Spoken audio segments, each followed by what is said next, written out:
kita mulai sesi konseling hari ini, Mbak ada keluhan fisik gak sih kayak seperti nyeri atau gimana, atau nyeri gimana, atau gampang capek gitu? Nah itu Kak, makanya aku pas tahu dapat hasilnya keluar terus hasilnya tinggi banget aku juga kaget.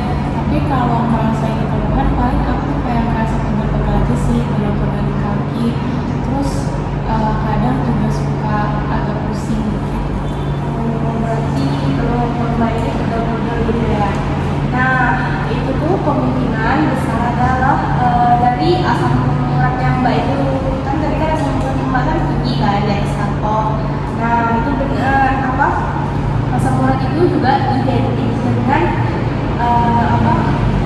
gejala-gejala yang Mbak rasakan.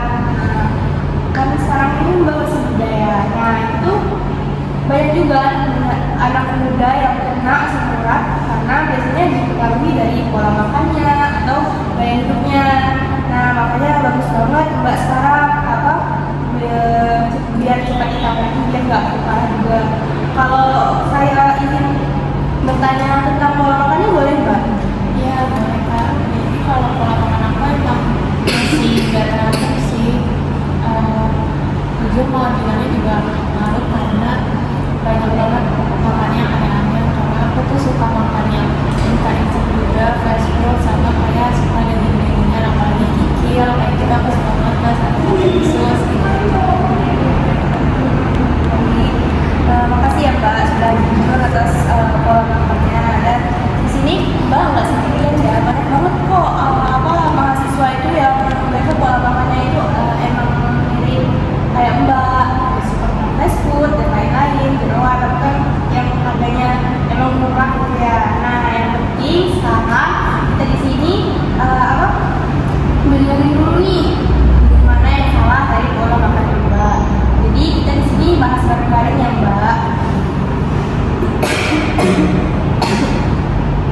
Nah, jadi gini Mbak, saya rangkum ya, untuk asam urat yang Mbak ini sendiri itu sebenarnya seperti produk sampingan yang terbentuk akibat dari tubuh Mbak ini memecah sesuatu namanya purin. Nah, atau purin kan?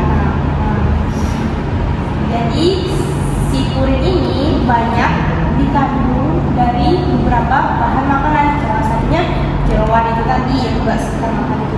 Nah, kalau purin ini masuk ke tubuh, kalau kebanyakan atau kelebihan itu asam uratnya juga numpuk, makanya dia terus kalau nggak kebuang lewat urin dia tuh mengendap jadi kristal di sendi-sendi.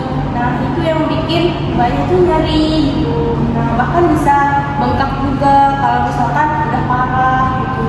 Oh serem juga ya Mbak bisa sampai kayak gitu. Terus solusinya apa ya Mbak supaya nggak kayak gitu? Nah jadi bagus nih Mbaknya udah self aware ya. Nah jeroan itu kan purinnya itu cukup tinggi. Nah seperti kayak babat, paru, terus hati, usus, itu tuh juga termasuk kategori makanan yang tinggi purin. Tapi bukan jeroan doang sih, kayak sosis, nugget, terus tuh kaldu-kalduan juga nyumbang. Nah ditambah Mbak juga kayaknya sebenarnya kurang minum ya. Nah, jadi asam uratnya itu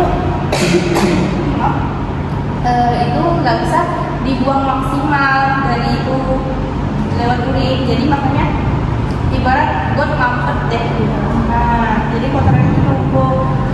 Oke, jadi saya kasih tahu yang harus diubah, yaitu saya nggak akan minta yang mustahil sih, kayak kamu harus berubah dari pola makan kamu dulu. Yang pertama itu harus seperti jeroan itu hal-hal yang dulu tinggi itu kamu harus kurangi. Boleh sesekali tapi maksimal sebulan sekali deh.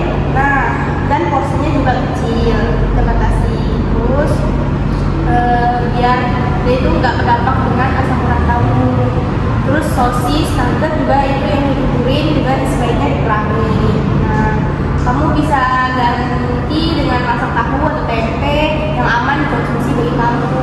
Terus yang geprek juga boleh, tapi diusahakan jangan setiap hari ya. Ada lagi yang ingin kamu tanyain?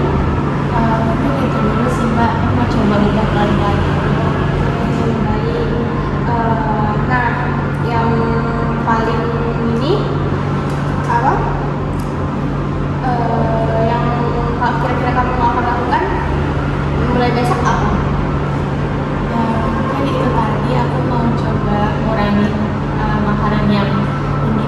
seperti yang Mbak sebutin tadi, terus ganti ke pola makan yang lebih baik lagi.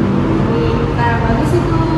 Nah sebenarnya nggak kayak apa ya, nggak terlalu itu gimana gitu karena berarti saya anggap kamu itu udah paham ya dengan semua yang saya jelaskan dulu tadi. Nah jadi kita akan ketemu 2 minggu lagi ya Mbak untuk evaluasi perkembangannya gimana, ada perubahan atau enggak. Nah kita juga harus memantau pola makannya Mbak karena biar jadi bahan evaluasi untuk kedepannya. Nah, kalau ada yang mau ditanyakan sebelum itu bisa dihubungin saya ya Mbak. Iya Mbak, terima kasih. Semangat Mbak, terima kasih.